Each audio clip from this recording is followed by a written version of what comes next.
ಒಂದಾನೊಂದು ಕಾಲದಲ್ಲಿ ಒಂದು ದೊಡ್ಡ ರಾಜ್ಯವಿತ್ತು. ಆ ರಾಜ್ಯಕ್ಕೆ ಹೊಸದಾಗಿ ಒಂದು ಕಿರಿಯ ನಾಯಕನನ್ನು ಆಯ್ಕೆ ಮಾಡಲಾಗಿತ್ತು. ಅವನ ಹೆಸರು ಗೊರಿಲ್ಲಾ ರಾಜ. ಅವನು ತುಂಬಾ ಯುವಕ, ಆದರೆ ಮನಸ್ಸಿನಲ್ಲಿ ಒಬ್ಬ ಶೂರ, ಬಲಿಷ್ಠ, ಜ್ಞಾನಿಯೂ ಹೌದು. ರಾಜ್ಯದ ಜನರು ಹೊಸ ರಾಜನನ್ನು ನೋಡಿ ಹೆದರಿದ್ದರು. ಅವನಿಗೆ ಅನುಭವವಿಲ್ಲ, ಹೇಗೆ ನಮ್ಮನ್ನು ಕಾಪಾಡ್ತಾನೆ ಎಂದು ಎಲ್ಲರೂ ಮಾತಾಡುತ್ತಿದ್ದರು. ಆದರೆ ಗೊರಿಲ್ಲಾ ರಾಜನ ಮನಸ್ಸಿನಲ್ಲಿ ಒಂದು ಮಾತು ಮಾತ್ರ, ನಾನು ನನ್ನ ಜನರನ್ನು ಕಾಪಾಡಬೇಕು. ಸಮಯ ಕಳೆಯುತ್ತಿತ್ತು.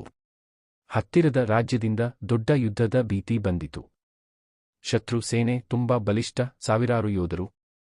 ಗೊರಿಲ್ಲಾ ರಾಜನ ಸೇನೆ ಚಿಕ್ಕದಾಗಿತ್ತು. ಮಂತ್ರಿಗಳು ಕೂಡಿ ಹೇಳಿದರು, ಮಹಾರಾಜ, ಯುದ್ಧ ತಪ್ಪಿಸಲು ನಾವು ಶತ್ರು ರಾಜ್ಯಕ್ಕೆ ನಮ್ಮ ಸಂಪತ್ತು ಕೊಡಿ, ನಮ್ಮ ರಾಜ್ಯವನ್ನು ಅವರ ಅಧೀನಕ್ಕೆ ಕೊಡಿ. ಆದರೆ ಗೊರಿಲ್ಲಾ ರಾಜ ಹೇಳಿದರು, ನಮ್ಮ ಗೌರವವನ್ನು ಹಣಕ್ಕಾಗಿ ಮಾರೋದಿಲ್ಲ, ನನ್ನ ಜನರಿಗೆ ಸ್ವಾತಂತ್ರ್ಯ ಮುಖ್ಯ. ಅವನು ತನ್ನ ಸೇನೆಯನ್ನು ಕೂಡಿಸಿಕೊಂಡು ಯುದ್ಧಕ್ಕೆ ಸಿದ್ಧನಾದ. ಆದರೆ ಅವನು ಅರಿತನು, ಈ ಯುದ್ಧದಲ್ಲಿ ಸಾವಿರಾರು ಜನ ಸಾಯ್ತಾರೆ. ನನ್ನ ಜನರ ರಕ್ತ ಸುರಿಯುವುದನ್ನು ನಾನು ನೋಡಲಾರೆ. ಅವನು ಒಂದು ತೀರ್ಮಾನಕ್ಕೆ ಬಂದನು. ಸ್ವಂತ ಜೀವವನ್ನೇ ತ್ಯಾಗ ಮಾಡುವ ತೀರ್ಮಾನ.